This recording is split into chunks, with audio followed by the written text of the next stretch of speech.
Congo check check TV. Yasiba Mutombo. Congo check check TV. Yasiba Mutombo.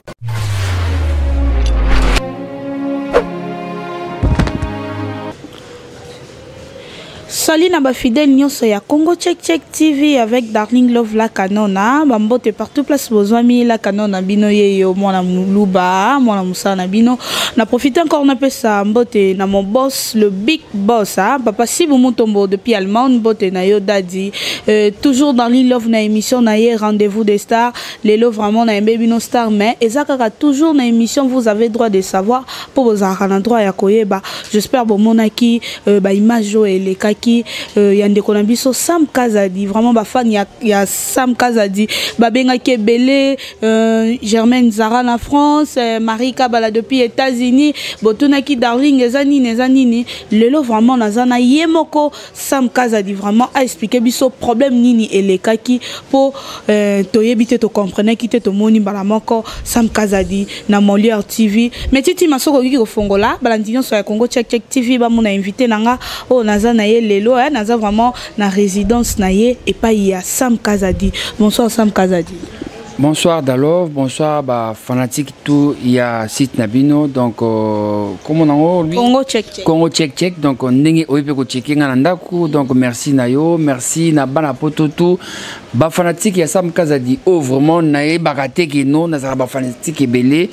kosana kukufa une fois oyeba bato balingaka yo donc merci qui ezala base non balobaka eza problème bato balobaka kosana kukufa oyeba bato balingaka yo donc voilà merci na manifestation ya bato tout o balingaka Sam Kazadi bobengi ba chroniqueur kotoyo bobengi orfi kayembe kotoyo bobengi kotoyo donc tout ça et la question vraiment que non moi musala on a nyo comme pour que na moi pour repérer ça bato information et bato quand même ba considérer en tout cas merci na bino nyonso na kuki kotanga comme na bino tout est parce que vous êtes tellement belé ça me va droit au cœur que non j'ai des gens autour de moi oyo balinganga. Merci beaucoup Sam Kazadi koki ko expliquer biso ndenge nini ngana yebelio chroniqueur et na komo mona ba bimisi Sam Kazadi na Molière TV ke aza criminel yibaka mituka batu expliquer non malandi. Non, en fait, je crois bien à expliquer en bato pour tout balandia on trop dans le bien on a émission et belé. Le plus important, Sam Kazadi azali banda. Sam Kazadi akoki koza la criminalité. En plus, comme bois criminel wana ça pèse trop. Criminel nini bakoki kokangaye lelo lobi abimi ezalakate. Donc eza juste na se retrouvaki na mauvais moment, mauvais endroit. Na sambi na mutu oyo. Eza écoute problème na ngate mutu oyo bande ko akize. Donc na kenda ko côté lande mutu voilà mutu a moto wana na minute oyo aza na prison. Le plus important n'a porté Molière plainte. Donc au porté papa Molière plainte pour na ça justement ça pour na à diffuser information moko sans qu'on vérifier sans qu'on traiter information. Donc le plus important les lots déjà na utaki na cour suprême ya justice n'a porté Molière plainte pour na ndenge à salir image nanga donc azui ba image à l'équisi sans pour autant qu'on vérifie ce qui ndenge nini. Donc voilà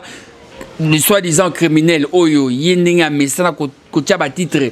Il y a ça la mamnette sur internet. Tu vois internet net au ba titre non oh ya bomi boy botala.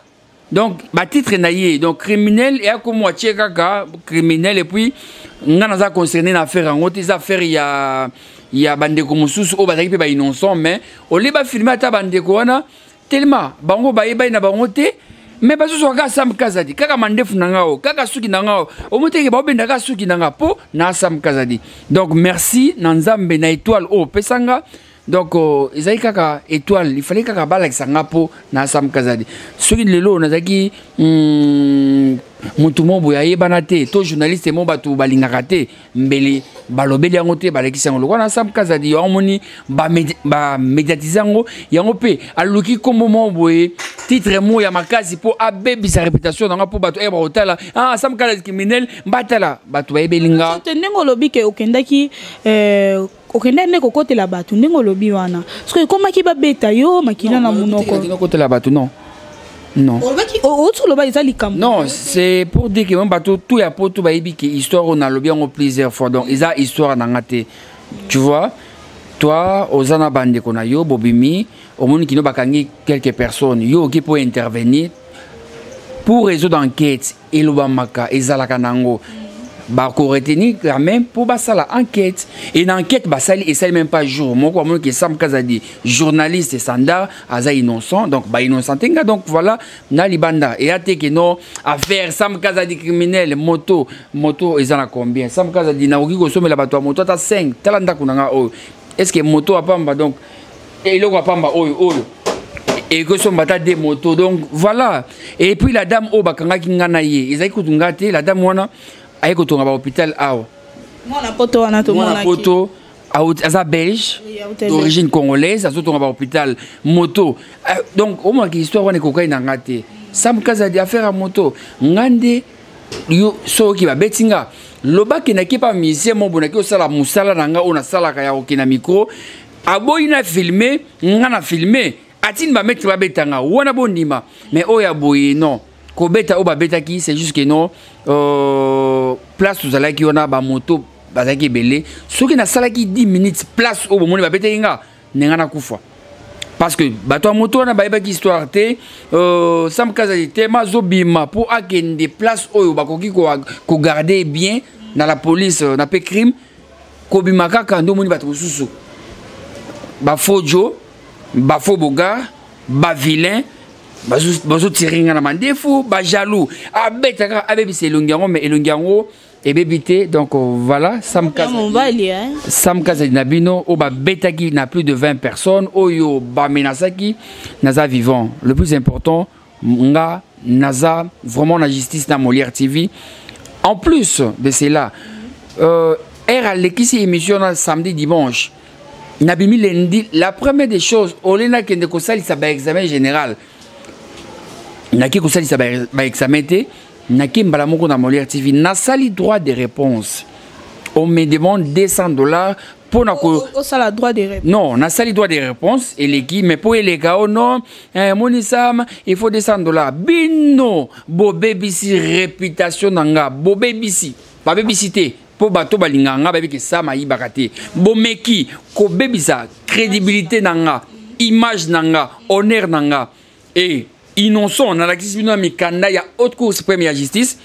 na sa droit de réponse bo c'est ngambon nanga na ki sombela na sombela mona nanga ba crème te na ki no futa na Molière pour bolakisa o batalaki je crois bien heureusement nzamba sala biso bien yo zali ofika embazali elenga Congo ezali ba site belé ezali okutu lekina TV moi je préfère mi internet que TV donc na préféré na futa $200 mais na lobby donc voilà boyebi dossier Sam Kazadi Molière TV eza déjà en justice donc lobby nde to samba lisusu po par rapport ba boya ki yo sala droit de réponse ou bien fundi bango po ba BBC image na fundi bango po premièrement d'abord na funda bango te na lobaki no nga na mona nzambe na koki ko funda te ils a bien te quand même baza batou to comprenaka quand même j'ai eu à faire droit de réponse pour démentir ba popo wana il fallait les lobby baleki si angote ce qui m'a énervé que non obligé bango ya on ba ki collection mais chérie tant bati ba image nanga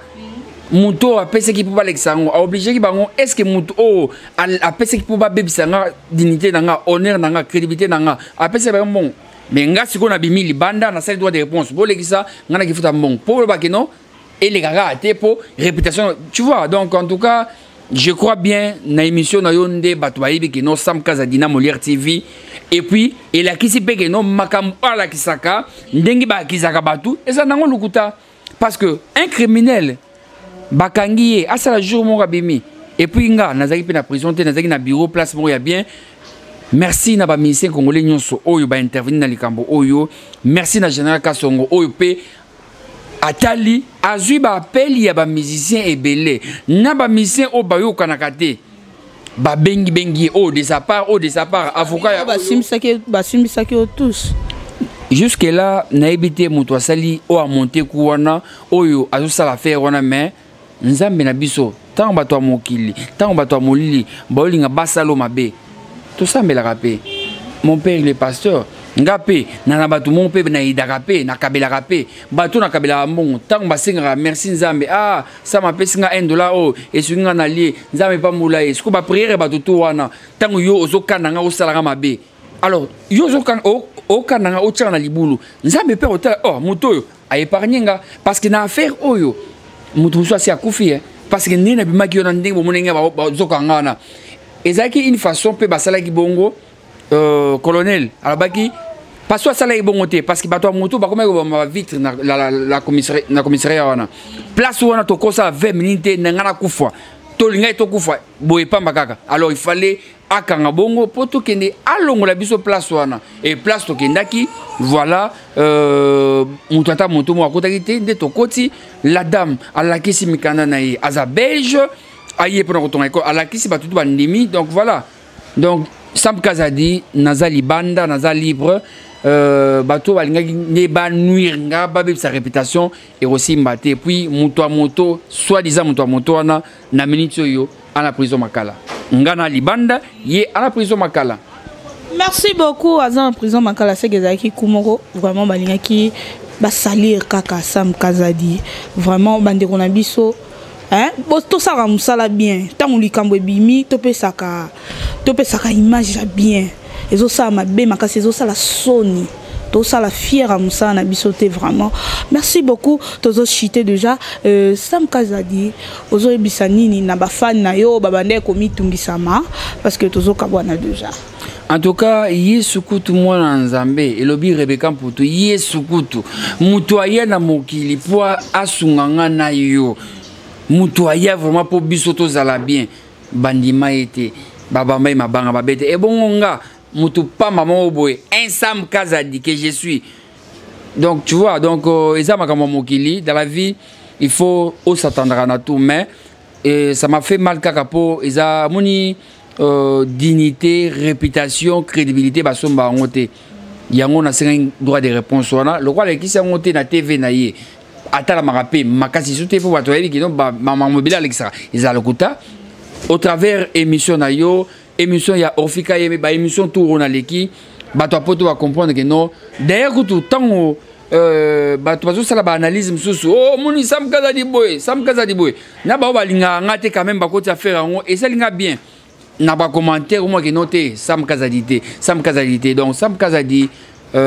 azaka ka ninga zalaka ngana ibakate bana nanga famille nanga et vivaka na mutoki nanga kaka nde botalaka na ba émission on a salaka pona bino ba vie o botalaka nde pourcentage oyo nazwaka na elenga Congo yango nde futila ngandako yango nde asala mamsusu donc Sam Kazadi aza vraiment innocent na makam oyo ba fanatique Sam Kazadi bobi ke Sam Kazadi alinga bino makasi soki aza na problème bino botindela nga ba bilamba botindela nga ba sapatu botindela nga ba parfum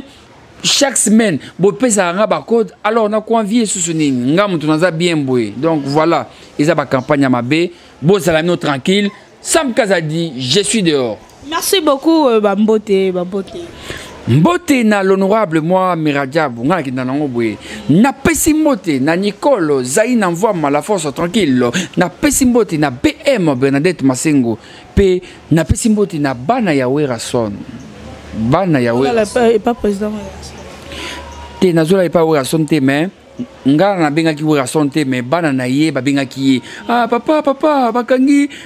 Sam Kazadi journaliste oh sera bien papa Sam Kazadi oh yepé parmi les musiciens qui vont intervenir, Azalaki na KTP, donc merci Naye, merci à tout le monde. Vous êtes tellement nombreux qui n'ont qu'autant à comme on a bien noté. Donc numéro nanga est comme déjà opérationnel. Plus 243 82 39 34 977. Donc plus 243 Yaouli Moucheni 39 34 977 Bomoninga.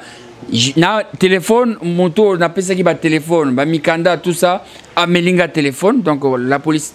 na biso donc asepeleki na S9 nanga ajuango aibisinga ibungi mais nabika melinga ngo sele roté na ba numéro na binoté boko melangai bo encourager nga opé boko finganga bo finganga na message nango mais naza ndeko na bino naza frère na bino ezate ba muso ka no base non motote akoki kolinga asala base ya criminel donc base moko qui battre tout non ya base te ya makambo réel makila o mona ki ona ya solo po ba beta kinga na zwaki bankuba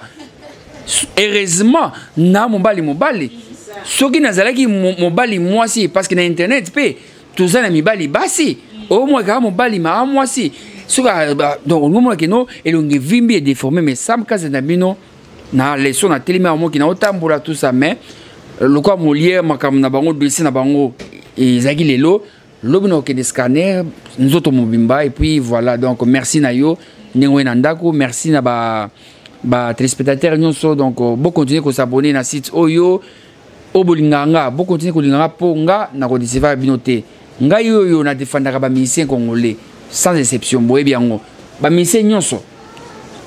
na défenda Koffi Olomide na défenda Werason na défenda Watanabe tango zo beta tango ngaki beta Olympia na ye Koffi Olomide moi na ye ote porno tout ça na défenda ye et ba musiciens nyonso wana tango mono ke Sam azui malheur ba ba ko célébrer mo boye po biso ba journaliste internet so mina quartier na yo moko ba bioté pourquoi parce que balanda internet mais quand même grâce p pour na fouti infronté pour na bima grâce p il y a ba témoignage ba musicien on a journaliste na biso journaliste bon là c'est biso ba tali ba mon que non Sam Kazadi journaliste crédible na ba musicien nyonso ya onde Sam Kazadi libéré donc il est libéré et celle qui na bima comme monangai musala na salaka témoignage ya ba musicien passeport belge la dame oyo bakainga na ye innocenté donc yango na kosenga pe conseil na ba massa na biso ndenge to sala musala oyo to lokaka te ba beske no ofingaka ba bêtise non to sala musala oyo po yango nde e ko rattraper biso yango nde e ko bongisa biso lobi yango nde e ko sala ke no ozo problème mo quelque part batali oh journaliste boy asala boy alors so na zaki journaliste mo oyo nazaka na bo il y a des journalistes oyo ba fingaka ba musicien afingi musicien asina oyo abani na oyo afingi alors so nazaki journaliste ba jaro wana mabe alors bino ba journaliste to sara ne musala nga nana spécialité boleki nga effort kana sala rapport pour na ko diffuser information batu ba yeba nazana nga mpe danger te que non na sepeli ka rapport na yeba te que nazala boy makam oyo nde et la question donc namoni basige ba émission plus de 30 Sam Kazadi boy émission moi Sam Kazadi mais muto sol Sam Kazadi ba so ramsus donc comme on nga oyo en tout cas merci na Nzambe en tout cas Nzambe merci na maman Jackie merci à mon père Tumba et mon père Fon Kazadi ma mère Tumba et puis Myriam Mosala madame Nanga et puis Banananga Fitir présidente il y a RDC oui bien ma fille Jessica que j'ai sali bato bangi bakanse dans le bakino président de l'élection té mais na jour moko ba mécanisme connu mais Sam Kazadi na jour moko na libanda nzamba épargninga criminel asala ka jour moko té donc Sam il est libre merci na bino so pe merci na ndenge na parler merci beaucoup merci encore na mon boss mon patron papa Sibou Mutombo depuis Allemagne merci papa pour la confiance merci na assistance il y a Clarisse Plasma la sexy ma sœur chérie que j'aime beaucoup merci encore na mon réalisateur Metiti Mawasa qui est toujours bon na ba émission kitoko boye on a vraiment Metiti Ma tout mon ani check comment check TV Yasibo Mutombo Kongo check TV Yasibo Mutombo